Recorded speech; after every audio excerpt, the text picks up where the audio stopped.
Welcome to the All About You podcast, where I have conversations with wonderful guests who entertain, motivate and inspire you, the lovely listener. So before we start, here's a short excerpt from Rob's book, The Velvet Guillotine. So this is actually an excerpt that I decided to use for the back cover. The professor turned around to look along the bar, and there she was. A new, unfamiliar girl was standing a mere 2 or 3 yards to his right-hand side. Her glass embarked upon the journey from hand to mouth and made first contact with those luscious lips. They were almost blood red, seemingly symbolic of both danger and eroticism. As Clarke knew only too well, such a combination was potentially fatal. Those lips were the forbidden fruit, and he knew instantly that he would never forgive himself if he didn't at least attempt to take a bite. Professor Clarke Rossiter has a life most men could only dream of. With his devil-may-care, playboy attitude, and beautiful women aplenty, the young 30-something appears to have it all, until he meets the one girl who might just make him lose his head. So let's meet this week's guest, who is Rob Watson, author of the book, The Velvet Guillotine. Rob, welcome to the podcast. Thank you, Sheila. Thank you for having me. Rob, where do we start? You've published a book called The Velvet Guillotine, but I'd like to go back a little bit further. As a child, were you always writing stories? Well, I always enjoyed English lessons, if you like, at school, right from primary school. And my English teachers at primary and secondary school always encouraged me to write, and they said that I had a talent for it. So yeah, I've always enjoyed it, but this is my first, let's say, serious venture into writing. So Rob, let's talk about the book then. So the book is called The Velvet Guillotine. Let's talk about the name of the book. Okay, well, not to sound pretentious or whatever. Oh no, do. But for people, if and when they choose to buy it and read it, on the cover there is a red velvet dress. And there's a bit of a story behind this, because that was actually a photo taken by one of my best friends, a really good friend of mine, who also features in the novel. And he took a picture for the cover. He designed the cover for me. And on the cover, as I say, is the red velvet dress. And that was given to him by another friend of ours who said, "Oh, I've got a red dress knocking about, a velvet dress, if you want to use that for Rob's book cover." So it's a real dress from another friend of mine and friend of ours. And the red dress does appear in the book. That's right, yes. A very important part of the story. That's it. And also just the guillotine part is just because, how can I put it? Women are beautiful creatures. And obviously the girl in the book, Anna, she wears this red dress. But the guillotine part, because women can often make men lose their heads. You started writing as a child. What made you decide to write a book? Because I interview quite a lot of authors on the podcast, and whether it's a true story about them or it's a work of fiction, I am just amazed that people can dedicate themselves to writing a book. It's a lot of hard work writing the book, and it's a lot more work trying to get it published and out there to the general public. What made you put yourself through this? Well, that's a very good question, Sheila. I think that it's something that I have wanted to do for a long time now. I think since when I got into my teens and into my, I suppose, 20s and 30s, because, as I say, I was always told that I potentially had a talent for it. I just thought it was something, I don't like to use too many sort of slangy words and expressions. I don't have a bucket list per se, but it was something that I wanted to do and felt that I not necessarily needed to do, but I thought it was just something worth exploring and something worth doing. I have just got so much admiration for people that do write a book. They say everyone has got a book inside them. Do you agree with that? I would agree with that, yeah. I mean, it depends on the person and who they are and what they want to write. But yeah, I always kind of approached this as a hobby rather than, because I am a teacher by trade, as the protagonist in the novel is. So the writing was more of a hobby for me. I really enjoyed it and still enjoy writing. So yeah, I think there is definitely a book in everyone, as you say, potentially. Okay, so we don't want to give away the whole story, but let's have a little chat about the story. So what is the story of the Velvet Guillotine? Okay, well, I think the best way to put it, whenever anybody asks me about it who has never kind of seen the link or seen the cover, doesn't know anything about it, and I tell them, oh, I've just published a novel, I tell them that it's essentially a mixture of my autobiography, or let's say it's semi-autobiographical, because, as I've said to you in the past, there is a lot of truth in it, but some things are fictional as well. So it's my sort of semi-autobiography, a social commentary, because I do like to delve into critiquing things such as social media, and also it's a good old-fashioned story of boy meets girl. When you were thinking of writing this book, and it's not an overnight process, is it? No. What came first? So you say it's autobiographical here. Did you think, okay, I'm going to sort of create the characters and then the story, or did you do the story and then you thought, oh, I'm going to put a bit of myself into this? Well, another fascinating question. The characters are all based on real people. I've changed names. Actually, the only person in the whole novel who I gave their real name to is my mum. So if you listen to this, Mum, one day, thank you for listening. So yeah, my mum's the only person with their real name. All the others are, as I say, I changed the names, but they're all based on real people in various kind of contexts and situations. The characters came first, and then I just thought, especially with the protagonist, or one of the two protagonists, Clarke Rossiter, being based on myself, obviously I knew I wanted to write about me, not to be pretentious. But then the other protagonist, the girl, Anna, she is also based on a person. So I got the characters sorted, who I wanted to write about, and then the story just came, because even friends of mine, they'd said to me over the years, you need to write something. And then I just thought that with the story, obviously in the novel involving Rossiter and Analisse, I thought as that story went on in real life, a couple of years after probably, I just thought it might be quite helpful to me and cathartic in a way to write about that story, my story with her. And I suppose it just kind of went from there, really. I mean, when I started reading the book, the main character is Clarke Rossiter. In my mind, how we create the character, I thought, I'm not sure if I like this guy. He's a single guy, he's spent his life going to the bar and always had an eye for the ladies.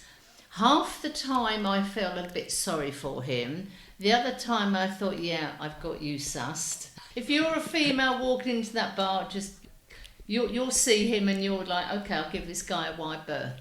But he did have a very soft side as well to him, didn't he? I think the more I got into the book, I started to think, okay, you're not quite as bad as I thought you were at the beginning. But that's interesting with your writing, because I think you created this character, and I think reading it as a female, we're like, oh yeah, we've all met people like this. You're polite to them, but that's as far as it's going to go. And then his soft side starts coming out. And I think as you're developing the character, he goes from being, okay, we've got you sus, to, you know, bit of a hard nut, but he's got a bit of a soft centre. That's it. I think that's a very good sort of analysis of him, really. I think he, as you say, he's a bit of a ladies' man, let's say.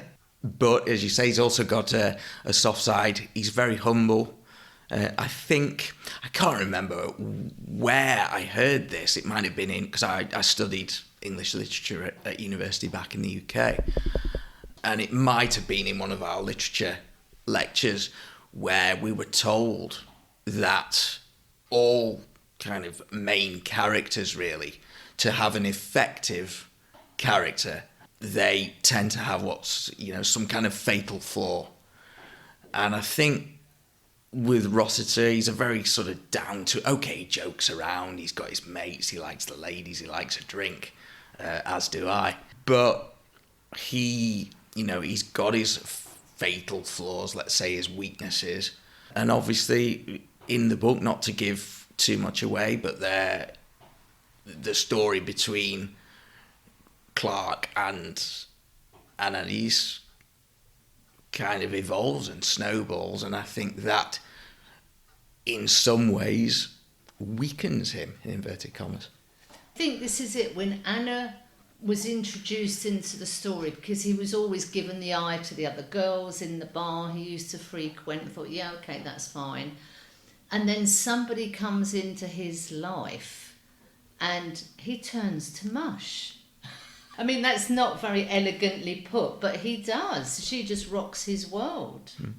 That's right. The power of a woman, Rob. Indeed. And as I say, Analisse is based on a real person, a real girl as well. She will probably, because we're still in contact, she will probably want to listen to this at some point. So, hi to the real version of Anna, if you're listening.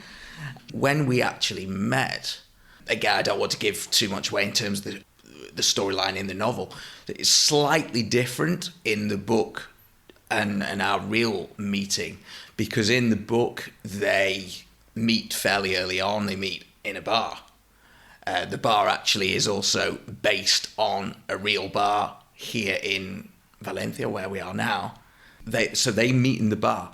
In real life, Anna was my student when I was living in France, because I lived in France for 11, almost 12 years before I moved here to Spain. I did various jobs, mostly teaching jobs. I did a bit of translation as well. But the real life version of Anna was one of my students I did a translation class. I taught translation when I was teaching at the university, one of the universities. And she was my student, so that part of the novel is real. You took the opportunity during the pandemic to complete the book. You said, when we were talking prior to the podcast, you started writing way before the pandemic, but during the pandemic you thought this is the golden opportunity to sit down and get this thing done, yeah? Yeah, that's it, because obviously when COVID set in, everybody was, as I say, I'm a teacher, so we were told that we had to work online. So obviously I still had my teaching hours to do. But as you say, I thought, well, because I'd wanted to write, let's say, more seriously for quite a long time, and I never really had the opportunity, or never thought an opportunity would come up. I thought, yeah, COVID, I've got more free time than anticipated. I'll continue and really sort of crack on with the book that I had started. As you say, I started it, couldn't tell you exactly when, probably from start to finish, it probably took me about 8 years to write, yeah, I think. Books are always an overnight sensation, aren't they? As I say, I've always seen writing as more of a hobby. I only wrote, and I still only write, first of all, when I have time, and when I want to. You know, I'm not one of these people who kind of thinks, I need to write a page or a chapter or a paragraph today. I write when I want to. So when I was writing the book, I would go in, it would be in sort of fits and starts, really. I would write quite a lot for, several days consecutively just because I felt like it, but then I might not write anything for months. And that's why it was kind of stop-start, and that's why it took so long to complete. But as you say, the pandemic gave me the ideal opportunity to continue with it and to finish it. So, well, it didn't finish until after the pandemic. So, yeah. But I mean, it's a huge process, isn't it? Actually writing the book and then getting the book published, whether you self-publish or whether you go through a publishing house. But one thing I'd like to ask you, Rob, is during the process of this book, did you learn anything about yourself? Wow. I think, as we were talking prior to the podcast, we were discussing the fact that I think everybody does, don't they? And I think in terms of, it could be a lot of things really. I mean, whether people might learn something about, different parts of their personality that they hadn't sort of realised existed or uncovered, or in a more literary sense, you learn something about the way that you write and your writing style. I think for me, I couldn't really put my finger on anything specific in terms of things I learned, just other than the fact that, as I say, I wrote when I wanted to, so I sort of took things at my own pace. But also, I think with this novel, with it being my first, I wouldn't say I write as I speak, but I do think I'm starting to form quite a specific style, if you like. I'm actually working on a second novel. It's very much in its infancy, and it's not a sequel to the Velvet Guillotine. It's something completely different. But when I started it, and I only started it, as I say, very, very recently, I thought, right, I want to do something completely different. I don't want, a copy and paste. I don't want another guillotine, But then, as it got going, as I got started with it, the storyline is obviously going to be completely different. But I think my style is quite similar at the beginning of this novel and with the Velvet Guillotine as well. So I think I've learned that I've found a style that suits me and fits me. If that helps, that's probably a very long-winded answer to your question. But, that's absolutely perfect. But I have to say, I think there should be another book. Right. I think when I read the book, and I'm not going to give anything away, I think there should be. Well, and I can't say why, because obviously we're not going to give the story away. I've certainly considered it. And then I thought, because of the real life story and what happened in reality, I thought, no, I think once it's done, it needs to be sort of closed off and kind of it will just be one story on its own. But I've never totally dismissed the idea. Okay, so it's sort of there on the back burner. Yeah, maybe to be revisited, may not. Yeah, let's put it like that. I think that's it may happen, it may not, but. So there is another book you are working on now. Mm-hmm. You've self-published your book. Yeah, that's right. Can we talk about why you took that decision? Well, I think really that two main reasons for that. And the first one may sound a little bit defeatist. I don't intend it to sound that way, but I just thought, well, obviously, as with any writer, when they start, nobody knows me. I've finished this novel, but I'm a total unknown, a newbie, if you like. How am I going to find anyone to publish it? I didn't know anything about how that process worked or works. I just thought, well, no one's going to give me the time of day, really. That's not because I didn't think that the novel wasn't worth being published. I didn't know how to go about it, let's say.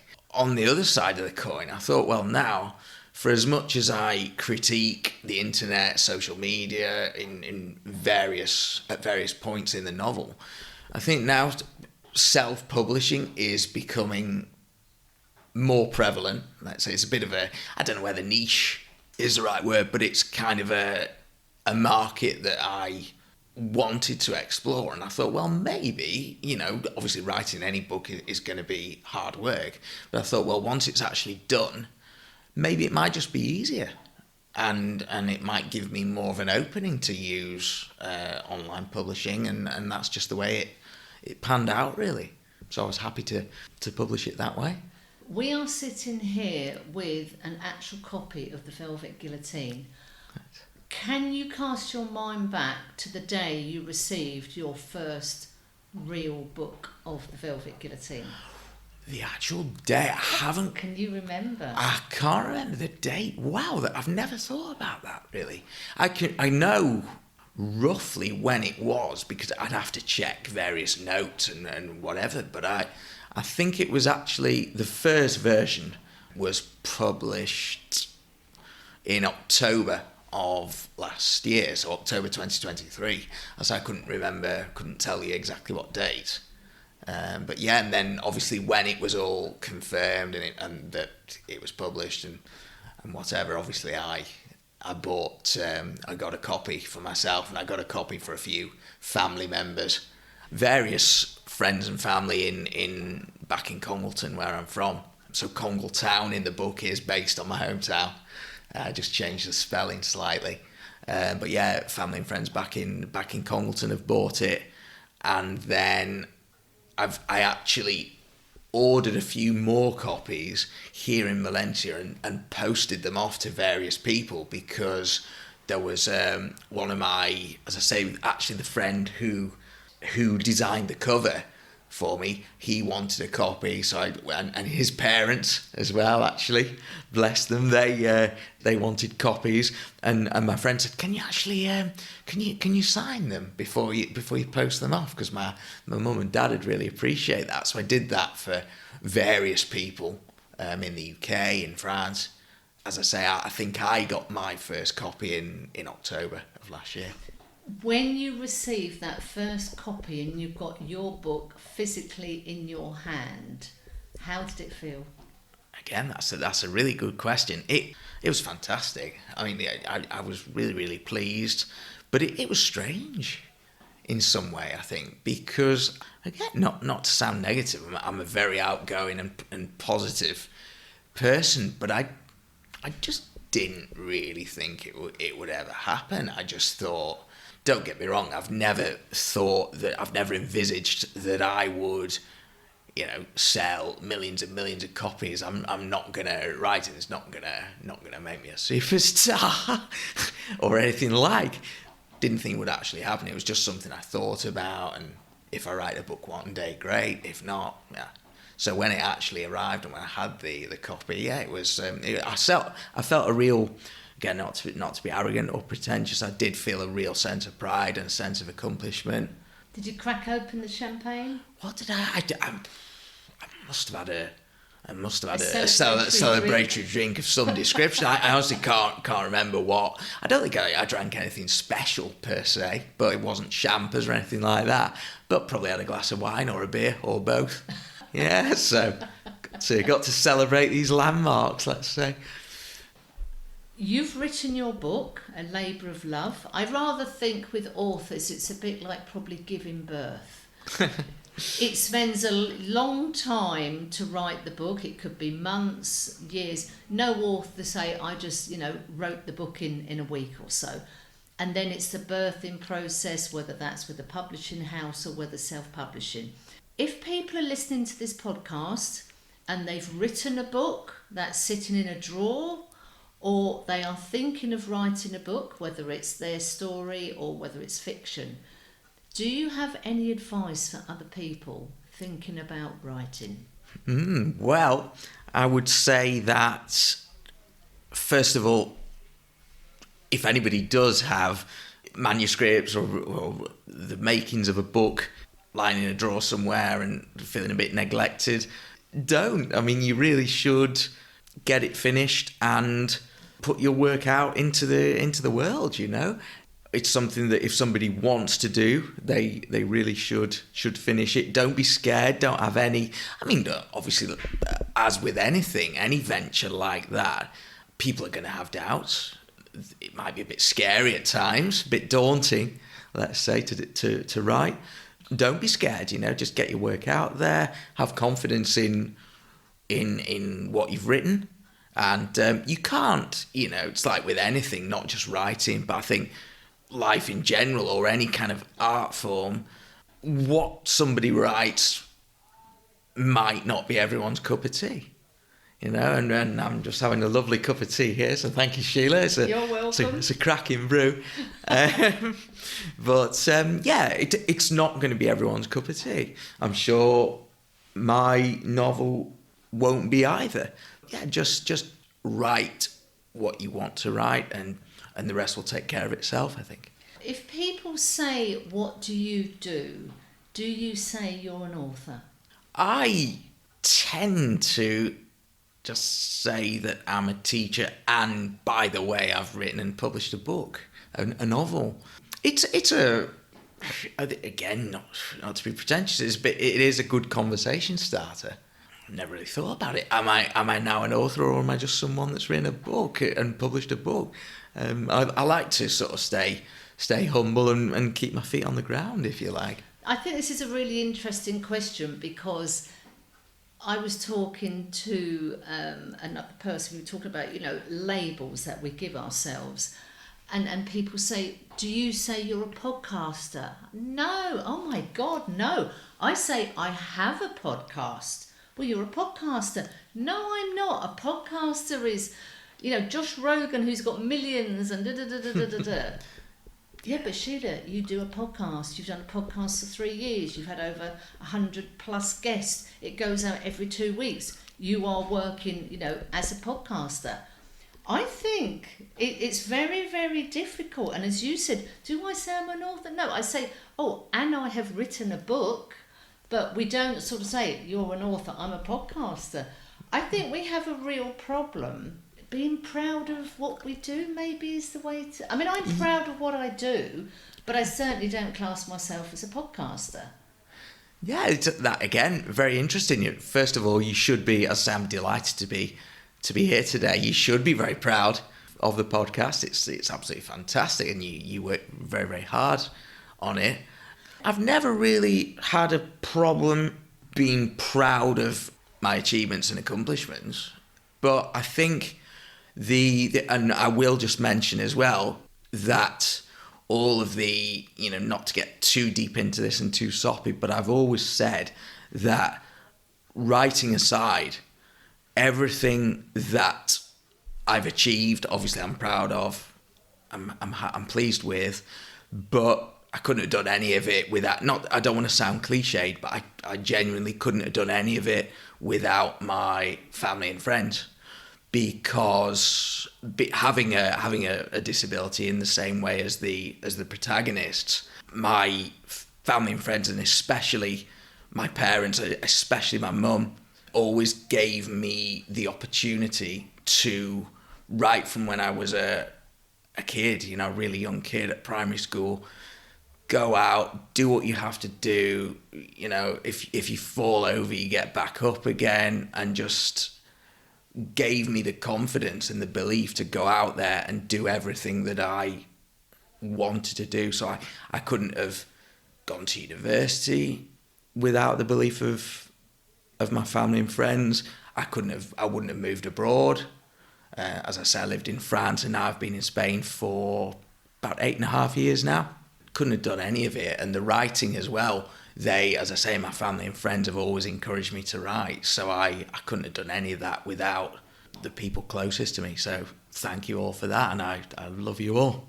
I think, as you said, the real name in the book is the name of your mum. I think we need to dedicate this podcast to your mum. Right, let's do that. That'll be an absolute pleasure. Yes, to my mum, Linda Williams, back in Congleton. So yeah, as I say, she's always given me belief to not only to write this book, but to achieve everything that I wanted to, and I couldn't have done any of it without her. So that's thank you, Mum. Oh, Rob, thank you for being a guest on the All About You podcast and taking us through the Velvet Guillotine. Thank you. Thank you, Sheila. It's been an absolute pleasure. Thank you for listening, and I hope you enjoyed the conversation. So please subscribe for future episodes. It is free. And if you have a story to tell, please contact me on allaboutyoupodcast@yahoo.com and let's tell your story.